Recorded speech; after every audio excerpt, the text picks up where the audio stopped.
إن الحمد لله نحمده ونستعينه ونستغفره ونعوذ بالله من شرور أنفسنا وسيئات أعمالنا من يهده الله فلا مضل له ومن يضلله فلا هادي له وأشهد أن لا إله إلا الله وحده لا شريك له وأشهد أن محمدا عبده ورسوله يا أيها الذين آمنوا اتقوا الله حق تقاته ولا تموتن إلا وأنتم مسلمون يا أيها الناس اتقوا ربكم الذي خلقكم من نفس واحدة وخلق منها زوجها وبث منهما رجالا كثيرا ونساء واتقوا الله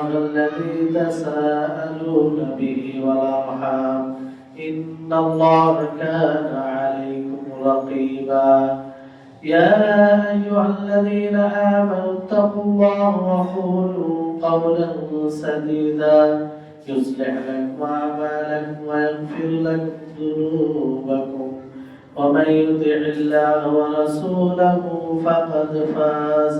فقد فاز فوزا عظيما أما بعد فإن خير الحديث كتاب الله وخير الهدي هدي محمد صلى الله عليه وسلم وشر الأمور محدثاتها وكل محدثة بدعة وكل بدعة ضلالة وكل ضلالة في النار أعوذ بالله من الشيطان الرجيم يا أيها الذين آمنوا كتب عليكم الصيام كما كتب على الذين من قبلكم لعلكم تتقون رب اشرح لي صدري ويسر لي أمري واحلل عقدة من لساني يفقهوا قولي رب زدني علما সম্মানিত সুপ্রিয় দরদি ভাই সকল, আল্লাহ তাবারক ওয়া তাআলা অসংখ্য নিয়ামতের মধ্যে তার একটি নিয়ামত যে আল্লাহ তাআলা আমাদেরকে এই রমজান মাস দিয়েছে, আমাদের সকলকে রমজান মাসে রোজা রাখার তৌফিক দিয়েছেন। আলহামদুলিল্লাহ, আজকে আমরা সকলে সিয়ামরত অবস্থায়, যেটা আল্লাহ তাআলার তৌফিক ছাড়া সম্ভব নয়। তারপরে আমাদের সকলের প্রাণপ্রিয় নবী করিম মুহাম্মদ মুস্তাফা সাল্লাল্লাহু আলাইহি ওয়াসাল্লাম ওনার উপরে অসংখ্য শান্তি ধারা বর্ষিত হোক। আল্লাহুম্মা সাল্লি আলাইহি আল্লাহুম্মা বারিক আলাইহি। সম্মানিত উপস্থিতিগণ, আমরা খুব গুরুত্বপূর্ণ সময় অতিবাহিত করছি। রমজান মাস, যে মাস পাওয়াটাই সৌভাগ্যের বিষয়, সেই মাসকে পেয়ে আমরা একদিক দিয়ে ধন্য হয়েছি। এই নিয়ামত আল্লাহ তাআলা আমাদেরকে দিয়েছে, কিন্তু এখন বিষয় হচ্ছে যে এই নিয়ামত দ্বারা আমরা কতটা নিজেকে উপকৃত করছি। আল্লাহ তাবারক ওয়া তাআলা মানব জীবনে অনেক সুযোগ দিয়ে থাকেন, তার মধ্যে এটা একটা সুযোগ যে সবাই আল্লাহ তাবারক ওয়া তাআলা অনেক কিছু সহজ করে দেন। আল্লাহ তাআলার অনুসরণ করা, তার কাছে ফিরে আসা, তার নৈকট্য প্রাপ্ত বান্দা হওয়া অতি সহজ করে দেন। আর সেই সময়ের মধ্যে অন্যতম সময় হচ্ছে রমজান মাস। নবী করিম মুহাম্মদ সাল্লাল্লাহু আলাইহি সাল্লামের হাদিস শুনুন কিভাবে মানুষকে সম্বোধন করতে গিয়ে তিনি বলেন যে হে আমার উম্মতগণ, তোমাদের নিকটে রমজান মাস এসেছে। এই রমজান মাস স্বাভাবিক মাস নয়, যে মাসে জাহান্নামের দরজা বন্ধ করে দেওয়া হয়,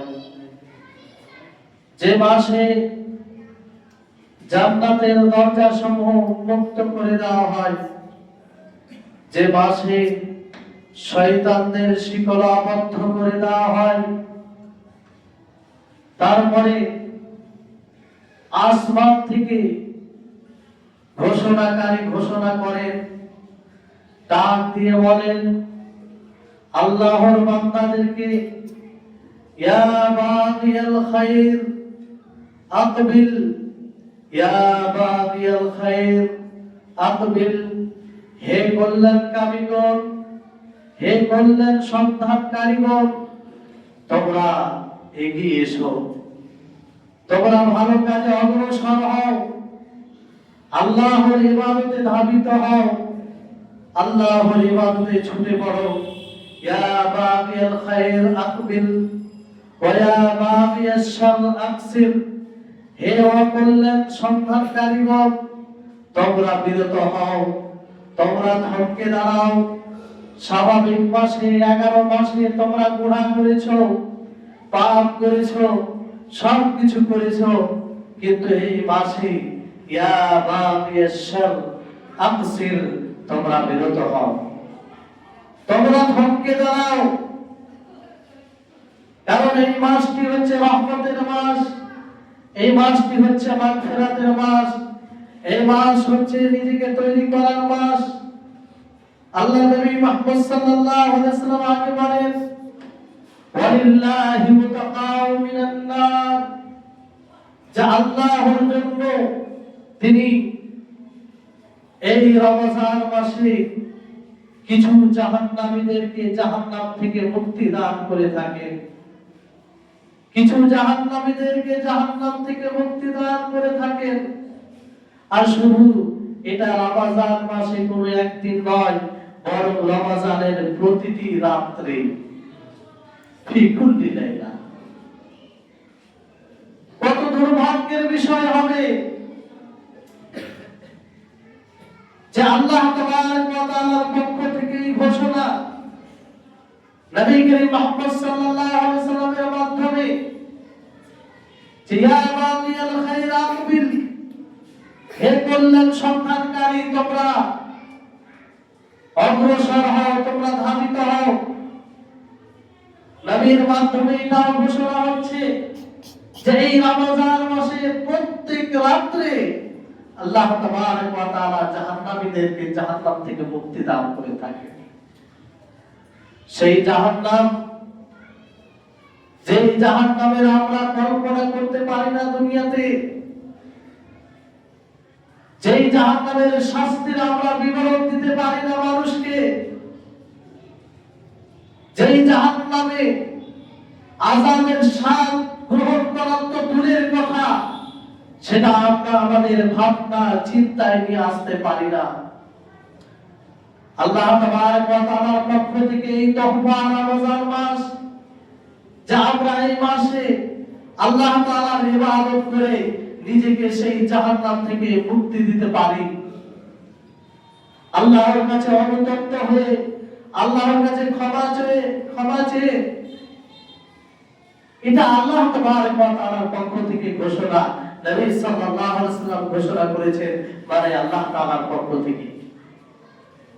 সম্মানিত উপস্থিতিগণ, এজন্যই নবী করিম মুহাম্মদ সাল্লাল্লাহু আলাইহি ওয়াসাল্লাম ফতোয়া দিয়েছেন তাদেরকে, যারা এই রমজান মাসকে পেল, রমজান মাস পাওয়ার পরেও এই রমজান মাসের মূল্যায়ন করলো না, এই রমজান মাসে ইবাদত করলো না, এই রমজান মাসের সিয়াম সাধনা করলো না, এই রমজান মাসের কিয়াম করলো না, আল্লাহ নবী তাদের জন্য ফতোয়া দিয়েছেন। জিবরীল আলাইহিস সালাম বলেছেন, সেই ধ্বংস হোক, আল্লাহ নবী তাতে আমিন বলেছেন। বড় দুঃখ হয় এইসব হাদিস সূর্যের আলো নেই আমাদের সামনে স্পষ্ট, তারপরেও আজকে আমাদের সমাজে অনেক মানুষ রোজা রাখে না, অনেক মানুষ প্রকাশ্য দিবালোকে পানাহার করতে ব্যস্ত। সেই ছোট বাচ্চাদের সামনে, পরিবারের সামনে, আরো সমাজের বিভিন্ন মানুষের সামনে সে নিজে অন্যায় করছে, পরিবেশটাও খারাপ করছে, পরিবেশ দূষণ করছে। অনেক ব্যবসায়ীদেরকে দেখছি, সে মুসলিম, নিজেকে মুসলিম বলে, কিন্তু এই রমজান মাসে প্রকাশ্য দিবালোকে সে খাবার ও পানাহারের ব্যবস্থা করে, খাবার ও পানাহার পেশ করে। সে জানে যে এই ব্যক্তি মুসলিম, এই ব্যক্তি আমাদের গ্রামে, তার উপরে রমজান মাসের রোজা ফরজ, তারপরও তাকে দেওয়া হয়। সম্মানিত উপস্থিতিগণ, কাউকে দুঃখ দেওয়ার উদ্দেশ্য নয়। আমি বললাম আমি, কারণ এতে আপনি গুনাহগার হচ্ছেন, আপনি পাপী হচ্ছেন। আমি চাই না যে আপনি পাপী হন অজান্তে, না জেনে। যদি জেনেও করেন তাহলে আপনাকে সতর্ক করার উদ্দেশ্য। যদি আপনার মাধ্যমে কেউ রোজা চা, আপনার দোকানে চা খায় কিংবা অন্য কোনো জিনিস খায়, আপনি জানেন সেই ব্যক্তির ব্যাপারে, তাহলে আপনি এতে গুনাহগার হবেন, এতে কোনো সন্দেহ নেই। ফলে রোজির মালিক আল্লাহ, আল্লাহর উপরে ভরসা রাখো, ইনশাআল্লাহ আপনার রোজিতে বারাকা দান করবেন। এতে থেকে বিরত থাকবে। আর যারা রোজা রাখছেন না, অনেকে আছে এরকম যে রোজা রাখছেন না, তারা সতর্ক হন। এটা ইসলামের একটি স্তম্ভ, ইসলামের একটি খুঁটি। আপনি মনে ভাবিয়েন না যে অন্য ইবাদতের মতো এটি একটা ইবাদত না। বুনিয়াল ইসলাম আলা খামসিন শাহাদাতি আল্লা ইলাহা ইল্লাল্লাহ, যে ইসলামের ভিত্তি স্থাপন করা হয়েছে 5টি বিষয়ের উপরে। প্রথম হচ্ছে এই কথার সাক্ষ্য প্রদান করা যে আল্লাহ ছাড়া কোনো সত্য কোনো মাবুদ নেই, আর মুহাম্মদ সাল্লাল্লাহু আলাইহি ওয়াসাল্লাম আল্লাহর রাসূল। নামাজ প্রতিষ্ঠিত করা, যাকাত প্রদান করা, রমজান মাসে সিয়াম, রোজা রাখা, আর হজ সম্পাদন করা। এই রোজা সকলের উপরে ফরজ, ধনী গরিব সকলের উপরে। হ্যাঁ, যাদের মধ্যে শরীয়ত সম্মত কোনো কারণ আছে সেটার ভিন্ন বিষয়। সম্মানিত উপস্থিতিগণ, তারপরেও শরীয়ত সম্মত কারণ থাকলে সে রোজা রাখবে না, কিন্তু তার কিছু আদব আছে, সেজন্য সে রাস্তা ঘাটে খাবে, এটা নয়, এটা কোনো মুসলিমের আচরণ হতে পারে না, এটা কোনোদিন মুমিনের আচরণ হতে পারে না। সে বাড়িতে খাবে, যেমন অসুস্থ ব্যক্তি সে রোজা রাখতে পারে না। যদি চিরস্থায়ী অসুস্থ হয় তাহলে সে ফিরিয়ে দিবে, আর যদি সাময়িক অসুস্থ হয় পরবর্তীতে সে কাজা করবে, কিন্তু সে খাওয়া দাওয়া করবে বাড়িতে, এমনকি ছোট বাচ্চাদের সামনে খেতেও সে বিরত থাকবে। কারণ তারা বুঝে না যে আপনি অসুস্থ ব্যক্তি, তারা আপনাকে দেখে শিখবে। সম্মানিত উপস্থিতিগণ, আমি আপনাদেরকে কি বলবো, আজকে বলার অনেক কিছু আছে, তারপরেও সময়ের মধ্যে যেটুকু বলা সম্ভব আপনাদেরকে বলি।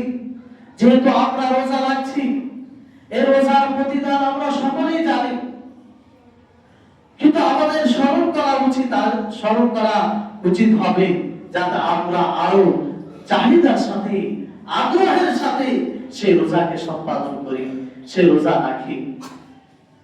বড্ড আমরা খুশি হই, আনন্দ হই যে এই রোজার এতটা ফজিলত, এই রোজার এতটা মাহাত্ম্য। নবী করিম মুহাম্মদ সাল্লাল্লাহু আলাইহি ওয়াসাল্লাম তিনি বলেন, কুল্লু আমালি ইবনে আদম লাহু ইল্লা আস-সাওম ফাইন্নাহু লি ওয়া আনা আজজি বিহি। আল্লাহু আকবার। আমি মনে করি যে প্রতিটি সায়েম, প্রতিটি রোজাদারদের জন্য এই কথাই যথেষ্ট, কিছুই লাগবে না তার জন্য। আল্লাহ নবী মুহাম্মদ সাল্লাল্লাহু আলাইহি ওয়াসাল্লাম তিনি বলেন যে প্রত্যেক আদম সন্তানের আমল তার জন্য, তাকে তার বদলা দেওয়া হবে, তার পরিবার বদলা দেওয়া হবে। কিন্তু রোজার সম্পর্কে এটা হচ্ছে হাদিসে কুদসি, আল্লাহ তাবারক ওয়া তাআলা বলেন ইল্লা সাওম ফাইন্নাহু লি ওয়া আনা আজজি বিহি, কিন্তু রোজা এটা আমার জন্য আর এর বদলা আমি তাকে দেব। আল্লাহু আকবার। চিন্তা করো, সবকিছু ইবাদত, নামাজ পড়ি, হজ পালন করি, যাকাত দিই, সাদকা দান খয়রাত করি, ভালো চরিত্র অবলম্বন করি, মানুষের সাথে মানুষকে কষ্ট দিই না, সবকিছু ইবাদত, সবকিছু আল্লাহ তাআলা বদলা দিবেন।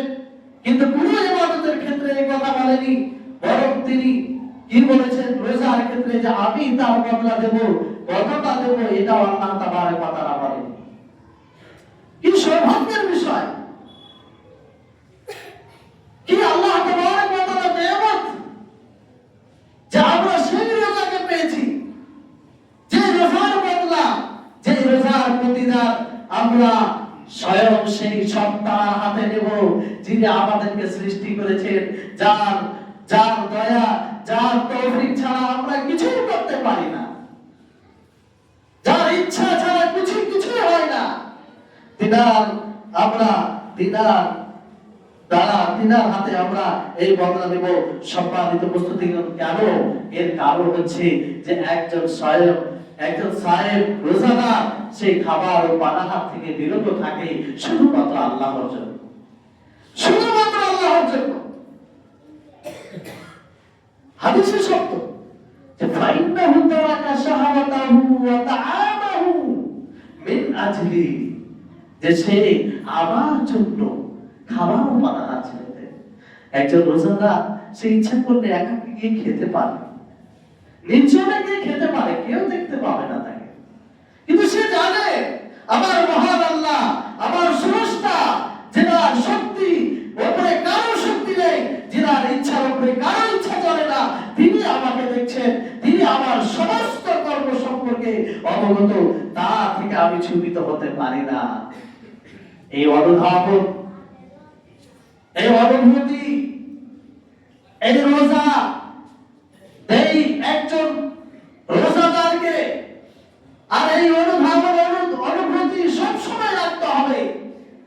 যেমন রোজা অবস্থায় রোজা করে আমরা এই চিন্তা ভাবনায় থাকি যে যদি আমি একাকী খেয়ে যাই, দুনিয়ার কেউ না দেখতে পাই, তো মহান আল্লাহ তাআলা দেখতে পান। অনুরূপ ভাবে আমরা সারা জীবন যেই আমল করি না কেন, যেই কথা বলি না কেন, সব কিছু আল্লাহ তাবারক ওয়া তাআলা জানেন। সম্মানিত উপস্থিতিগণ, তারপরে আল্লাহ নবী বলেন লিসাইমি ফারহাতান, যে একজন রোজাদারের জন্য দুইটি খুশির মুহূর্ত, দুইটি আনন্দের মুহূর্ত। সেটা হচ্ছে যে ফারহাতুল ইনদা ফিতরিহি, যখন সে ইফতার করে, যে যখন সে খাবার ইফতারের সামগ্রী সামনে রেখে অপেক্ষা করে যে কখন সূর্য অস্তমিত হবে, কখন আল্লাহ তাআলার হুকুমের সময় হবে, আর সেই সময় আমরা ইফতার করব, ওই অপেক্ষায় থাকে। আল্লাহ তাবারক ওয়া তাআলা বড় খুশি হন।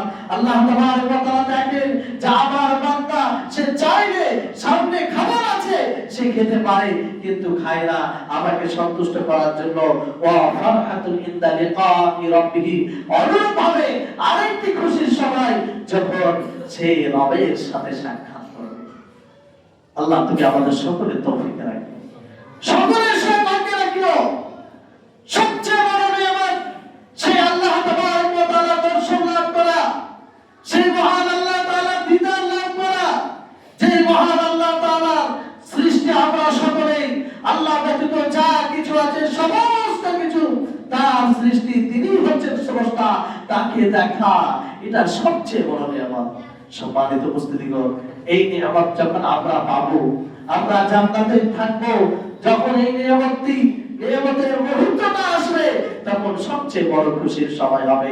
সম্মানিত উপস্থিতিগণ, অনুরূপভাবে একজন রোজা যে মুখের যে একটা গন্ধ আসে সেটা মিস্কের গন্ধের চেয়ে মানে সুগন্ধের চেয়ে বেশি আল্লাহ তাআলার নিকটে ভালো। মানে রোজা রেখে যে ভিতর থেকে আপনি থেকে যে মানে হাওয়াটা গ্যাসটা বের হয় সেটাকে উদ্দেশ্য করা হয়েছে। সম্মানিত উপস্থিতিগণ, এই রোজার কিছু আদব রয়েছে, সেগুলো খেয়াল রাখতে হবে। আল্লাহ নবী বলেন, মান লাম ইয়াদা কাওলা যুর ওয়া লা আমালা বি ফালাইসা লিল্লাহি হাজা আন ইয়াদা তাআমাহু ওয়া শারাবাহু। যে ব্যক্তি রোজা অবস্থায় মিথ্যা কথা বলা, মিথ্যার উপরে আমল করা পরিহার করতে পারলো না, তার কোনো প্রয়োজন নেই যে সে খাবার ও পানাহার থেকে বিরত থাকবে। সম্মানিত উপস্থিতিগণ, এই হাদিসে একজন রোজাদারের শিষ্টাচার তুলে ধরা হয়েছে যে সে রোজা অবস্থায় তর্ক করতে পারে না, সে রোজা অবস্থায় গীবত করতে পারে না, সে রোজা অবস্থায় অহেতুক কথা বলতে পারে না, সে রোজা অবস্থায় মানুষের মাঝে দাঙ্গা ফাসাদ লাগাতে পারে না, সে রোজা অবস্থায় কাউকে ঘৃণা করতে পারে না। এই হচ্ছে রোজাদারের শিষ্টাচার। সম্মানিত উপস্থিতিগণ, অনুরূপভাবে রোজাকে ঢাল বলা হয়েছে। যেমন একজন যোদ্ধা যুদ্ধের ময়দানে সেই ঢাল দিয়ে নিজেকে সংরক্ষিত করে, নিজেকে বাঁচায়। কেউ তার উপর আক্রমণ করলে সেই ঢাল দ্বারা সে নিজেকে বাঁচায়। অনুরূপভাবে এক রোজাদার যখন সে রোজা রাখে তখন তার এই রোজা তার ঢাল স্বরূপ কাজ করে, অর্থাৎ তাকে গুনাহ থেকে বিরত রাখে, আল্লাহ তাআলার অবাধ্যতা থেকে বিরত রাখে, কোরআন হাদিসের বিরোধিতা করা থেকে বিরত রাখে।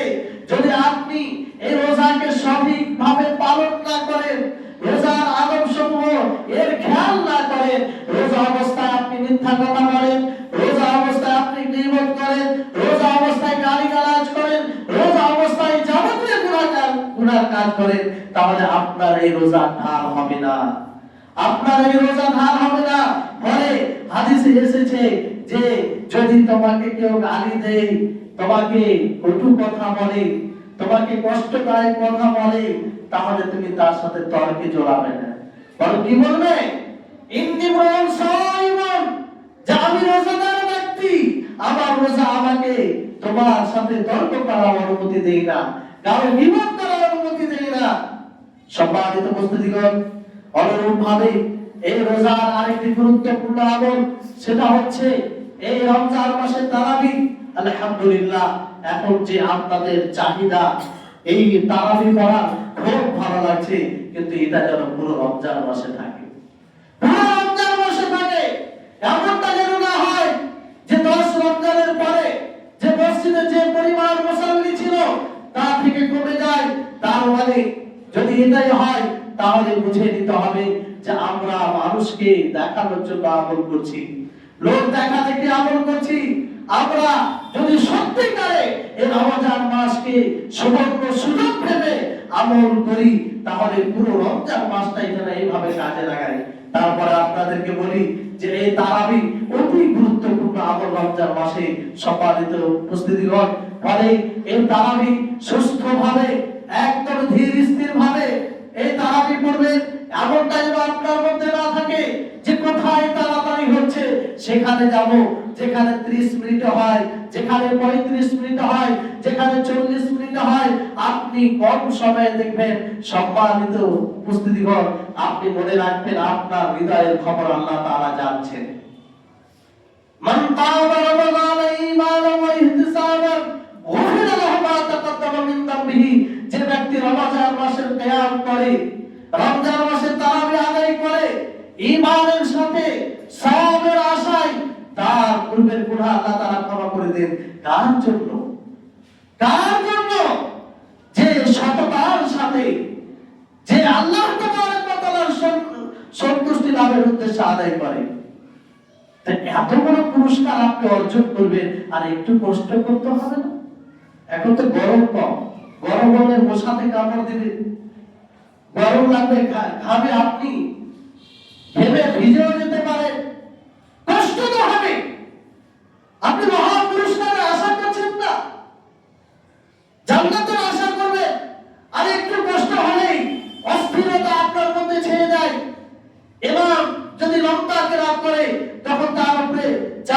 ক্রিয়েট করেন, বিভিন্ন জায়গায় এগুলো হয়, সেই কথাটা বলছি। এরকমটা করবেন না। পরিবেশ তৈরি করুন, মেজাজ পরিবর্তন করুন।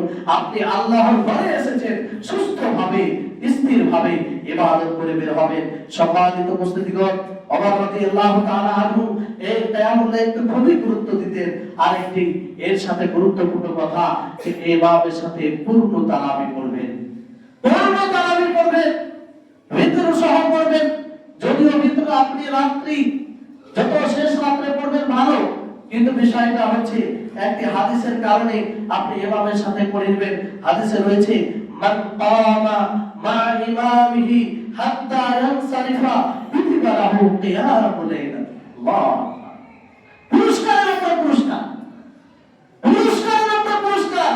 আর নবী করিম মুহাম্মদ সাল্লাল্লাহু আলাইহি ওয়াসাল্লাম তিনি বলেন, যে ব্যক্তি ইমামের সাথে তারাবির নামাজ আদায় করবে সুস্থভাবে, ইমামের শেষ হওয়া পর্যন্ত তার সাথে শেষ করবে, সেই রাত্রির পুরো কিয়াম করে, পুরো রাত্রি নামাজ পড়ে যতটা নেকি পাওয়া যাবে, ততটাই নেকি তাকে আল্লাহ তাআলা দেবেন। আল্লাহু আকবার। তাহলে এটা আমরা হাতছাড়া করব না। সকলেই সুস্থভাবে ইমামের সাথে তারাবির নামাজ পূর্ণ করব। সম্মানিত উপস্থিতিগণ, অনুরূপভাবে আমরা এটা মনে রাখবো যে এই রমজান মাস এটা গুরুত্বপূর্ণ মাস। আমরা সাদাকা দান খায়রাতে এগিয়ে থাকবো, মানুষের সহযোগিতায় এগিয়ে আসবো। নবী করিম মুহাম্মদ সাল্লাল্লাহু আলাইহি ওয়াসাল্লামের পদ্ধতি ছিল, তিনি এমনিতে দানশীল ছিলেন, কিন্তু এই রমজান মাসে আরো দানশীল হয়ে যেতেন, আরো দানশীল হয়ে যেতেন। এই জন্য আপনি অন্য মাসে যেভাবে দান সাদকা মানুষের সহযোগিতা করেন, সেই পরিমাণ থেকে পরিমাণটুকু বাড়িয়ে দেবেন। আর দান সাদকা বলতে কি একটা কথা মনে রাখবেন, অনেক ভাইয়ের এই ব্যাপারে চিন্তা ভাবনা একটু সংকীর্ণ আছে, স্পষ্ট ধারণা রাখতে হবে। দেখুন, দান সাদকা মানে এটা নয় যে আপনি শুধু মসজিদে দান করবেন। অবশ্যই আপনি মসজিদে দান করবেন, মসজিদ হচ্ছে আল্লাহর ঘর, মসজিদে দান করা তার একটা বিশেষ নেকি রয়েছে।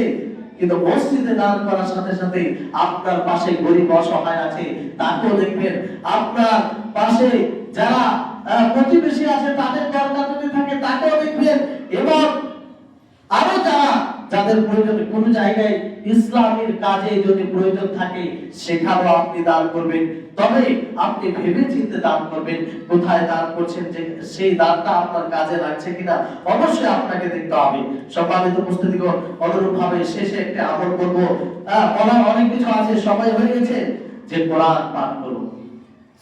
এই রমজান মাসের সাথে কোরআনের গভীর এক সম্পর্ক, গভীর সম্পর্ক। কিন্তু বড় আফসোস হচ্ছে এখানে, যে এখানে এতগুলো মুসল্লি কোরআন পাঠের কোনো পরিবেশ দেখতে পায় না। কেন, কিভাবে এটা? মসজিদ পুরো খালি থাকছে, শুধু নামাজের সময় আমরা মুসল্লিদেরকে দেখছি, বাকি সময় মসজিদ শূন্য, কোরআনের সাথে মানুষের কোনো সম্পর্ক নেই। সম্মানিত উপস্থিতিগণ, কোরআনকে পাঠ করুন, কোরআন পড়ুন। এই কোরআন রমজান মাসেই নাযিল হয়েছে। আপনি যদি এই মাসে কোরআন না পড়েন কখন পড়বেন? প্রতিদিন পড়তে হবে, কম হলেও পড়তে হবে, কিন্তু এই মাসে বিশেষ ভাবে পড়তে হবে। নবী করিম জিবরিল আলাইহিস সালাম নবী করিম মুহাম্মদ সাল্লাল্লাহু আলাইহি সাল্লামকে শোনাতেন কোরআন, শোনাতেন কোরআন। এই রমজান মাসের পরিবেশ এমনটা হওয়া উচিত ছিল যে নামাজের সময় ছাড়াও কিছু মুসাল্লি, কিছু লোক থাকবে কোরআন এসে তেলাওয়াত করবে এখানে। কিন্তু এখানে দেখি বাচ্চাদেরকে হই হট্টগোল করতে। এই ক্ষেত্রে আমি বলি, বাবা গার্জেনদেরকে বিশেষ ভাবে বলবো যে আপনারা বাড়িতে একটু শাসন করবেন, বুঝাবেন, তাদের মাইন্ড তৈরি করবেন। এই পরিবেশ কেমন এরকম হয়ে উঠলো, মানে এটা সীমালঙ্ঘন আর কি, কোনো কথা নেই। ইমামের কাছে এসেও চিল্লা, এরকমটা তো হয় না অন্য অন্য জায়গায়। তো গার্জেনরা যদি আপনারা তাদের ব্রেন ওয়াশ করেন একটু একটু করে, আমি বলছি না যে একদিনে হয়ে যাবে, 2 বছর 3 বছর টাইম লাগবে। সমস্ত গার্জেন যদি সজাগ হন, ইনশাআল্লাহ তারা এটা বুঝতে পারবে। বাচ্চা ছেলে বাচ্চা হিসাবে স্বাভাবিক যেটা করার সেটা করবে, এটা অস্বীকার করার কিছু নেই, কিন্তু এটা সেবা লঙ্ঘন হয়ে যাচ্ছে। আপনারা একটু বাড়িতে তাদেরকে বোঝাবেন যে তুমি মসজিদে যাচ্ছ, মসজিদ হচ্ছে আল্লাহর ঘর, সেখানে লড়াই করতে হয় না, হই হট্টগোল করতে হয় না, অহেতুক কথা বলতে হয় না, পাপ হবে, গুনাহ হবে, বিভিন্ন রকম ভাবে তাকে এই শিক্ষা দিতে পারেন। তো এইভাবে আস্তে আস্তে ইনশাআল্লাহ তৈরি হবে। তো আপনাদের সকলকে বলবো যে কোরআন পড়ুন, ইনশাআল্লাহ কোন এক খোদবায় কোরআন এবং রামাজান এই দুটি এক অপরের সাথে কি সম্পর্ক এ নিয়ে আলোচনা করব। আল্লাহ তাবারক ওয়া তাআলা আমাদের সকলকে তৌফিক দান করুন। আল্লাহ তাআলা আমাদের সকলকে পুরো রমজান মাসে সঠিকভাবে যেভাবে রোজা রাখা উচিত সেইভাবে যেন আমরা রোজা রাখতে পারি তার তৌফিক দান করেন। আমরা যেন এই রমজান মাসের প্রতি মিনিট, প্রতি ঘন্টা, প্রতিদিন, প্রতি সপ্তাহ, পুরো মাসটাই যেন আল্লাহর ইবাদতে কাটাতে পারি। এই তৌফিক যেন আল্লাহ তাআলা আমাদের সকলকে দেন। ওয়া আখিরু দাওয়ানা।